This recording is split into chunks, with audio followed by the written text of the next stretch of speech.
मुझे शुरुआत में तो बहुत डिफ़िकल्ट लगा, क्योंकि इससे पहले मैंने केवल स्टेज किया था, तो ये मेरे लिए पहली बार था कि मैं फ़िल्म कर रहा था। तो शुरुआत में दिक्कत आ रही थी, लेकिन once you go to the locations, वहाँ पे लोकेशन पे पहुँच के स्क्रिप्ट इतनी अच्छी लिखी थी कि वो फिर ईज़िली फ़्लो में होता चला गया। और एक बार स्किन कैरेक्टर की स्किन में मैं चला गया, तो उसके बाद फिर इजी हो गया था मेरे लिए करना। और डायरेक्टर रहते हैं, तो उस वजह से मैं फिर इजी हो गया था मेरे लिए आगे करना। प्रैक्टिकली आपने होमवर्क किया कैरेक्टर को लेकर? होमवर्क नहीं किया, मैंने स्क्रिप्ट पढ़ी और नेचुरली जो जैसे आता गया मैं फ़्लो में करता चला गया। ओवरऑल एक्सपीरियंस क्या है?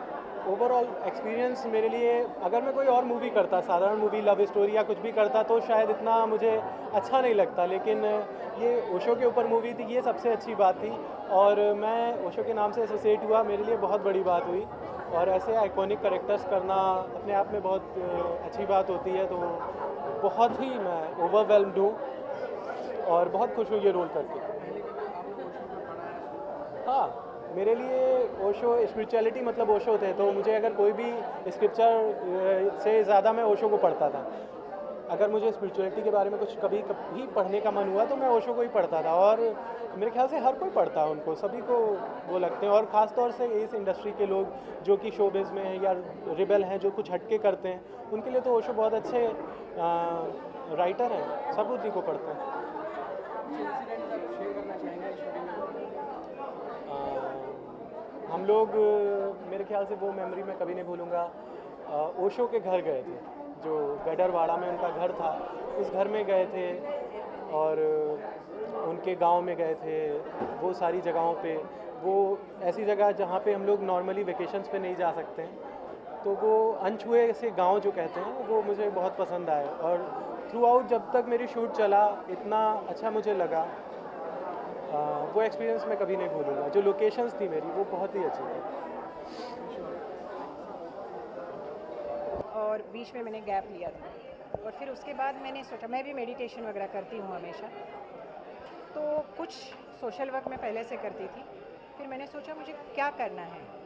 Actually I have not share this much with anybody, but I lost my husband 5 years back, and then I decided कि मैं ऐसा कुछ अपना करूँ कि जिसमें मुझे खुद को रुचि हो। And then in the meditation for 4 to 5 months I was thinking what should I do, what should I do, what should I do. तो उसमें मुझे ऐसे फ्लैश, ऐसे यू गेट द, जो मेरे थिएटर के मैंने बेस्ट एक्ट्रेस अवार्ड जीत चुकी हूँ नेशनल ड्रामा कॉम्पिटिशन्स में वगैरह, तो वो फ्लैशेस ऐसे आए। तो I thought yes, I am going to do acting. फिर नेट पे पता चला कि ऐसे ऐसे they are searching for this thing, and my daughter just sent a selfie to Swami ji, and बाद में उन्होंने बताया कि वो सेल्फी देखने के बाद ही said first I will meet this lady and then we will see the rest. तो मुझे कॉल आया, मैंने ऑडिशन दिया, and one fine day they told me that you are doing this. मगर उसके पहले I don't know whether I should share with you और not, because उसके 1-1.5 महीना पहले मेरे फ्रेंड्स कोई मुझे ओशो का मैसेज भेजे, कोई मुझे ओशो की सीडी भेजे, कोई किसी ने फिर एक मुझे बुक दिया। So I was thinking since I am spiritual, not religious, I am spiritual, तो I thought why this is happening, why this person is coming to me, and then उसके बाद मुझे ये रोल का कंफर्मेशन आया। So some things are always decided. We only have to wait and watch. Pardon? देखने पर आपका अपना क्या रिव्यू? बहुत अच्छी बनी, क्योंकि पूरी स्क्रिप्ट जब मैंने पढ़ी, मैं ओशो के बारे में बहुत ज़्यादा नहीं जानती थी, इतना पता था जो सबको पता है। You see? जब ये रोल मुझे मेरे पास आया, तो मैं जानने की मैंने कोशिश की कि ये नानी क्या है, क्या इनका क्या महत्व है इनके जीवन में। तो उसमें से बहुत, जैसे स्वामी जी ने भी मुझे भेजा उनकी स्क्रिप्ट, मैंने पूरी स्क्रिप्ट पढ़ी। कुछ कोट्स जो उन्होंने अपने नानी के बारे में किए थे, जैसे ही used to call her epitome of beauty and love, she was as fair as milk, her bindi use to remind me of rising sun वगैरह, ये जो वॉट एवर द, इससे हमने वो किरदार बनाने की कोशिश की, because the photos were not available उनके एकदम यंग एज के। तो ये जो उन्होंने, ओशो जी ने जो उनके अपनी नानी के बारे में जो भी बोला है, वो पढ़ पढ़ के then we came to the character.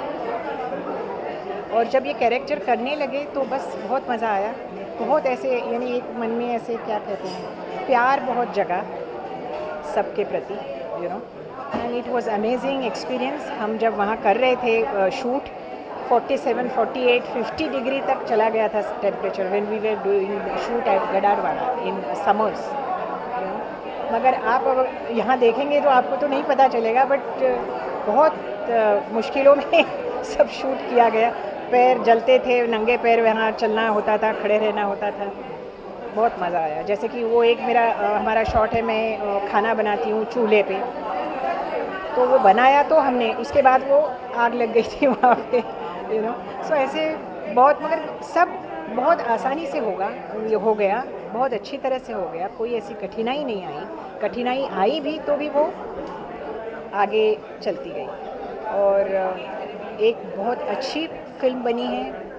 बच्चों को, लोगों को आगे, यानी लोगों को 50 साल पहले हम कैसे थे, हमारा क्या कल्चर है, हम किस पे बिलीव करते हैं, ये सब जानना ज़रूरी है। To know our roots is very necessary, you know. Unless and until the roots strong नहीं होंगे, पेड़ नहीं अच्छा बढ़ेगा, you know. So that is, this takes you to the roots, that's what I feel. My pleasure.